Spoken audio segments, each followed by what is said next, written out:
لیکن انہوں نے پوچھا کہ اگر کوئی وراثت میں سے ہمیں حصہ نہ دے، میری وراثت دبا لی ہے، تو ہم خاموش ہو کے بیٹھ جائیں یا قانونی کارروائی کریں؟ دیکھیں دونوں آپ کے لیے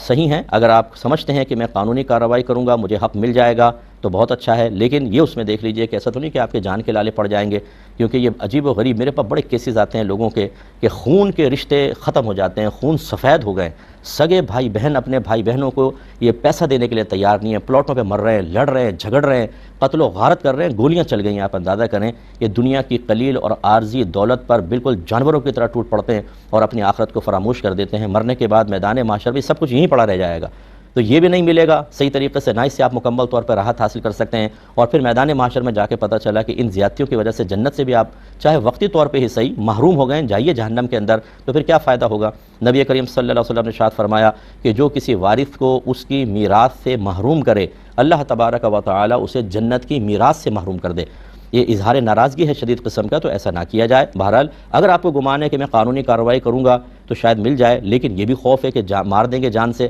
پھر چھوڑ دیجیے اللہ کا نام لے کے، اللہ آپ کو اس کا بہترین اجر عطا فرمائے گا دنیا میں آخرت میں، اور جو